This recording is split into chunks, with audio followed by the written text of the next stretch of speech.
Want to know how to see your own location in your map in Instagram? Well, no worries. In this video, I'm going to show you an easy step-by-step guide on how you can do it.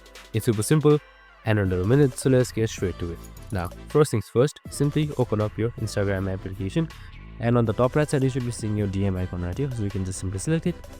So once you have selected the DM icon here, you should be seeing your current node. So in order to see your location on the map itself, here right beside your node, you should be seeing something known as map. Just simply select it. And now once I've selected map here, your location exactly should be stored automatically right here. So you can just simply zoom into it in order to see your location and your exact coordinates of it. And that's it. Super simple and easy. This is how you see your exact location from Instagram Maps. I hope this video helped.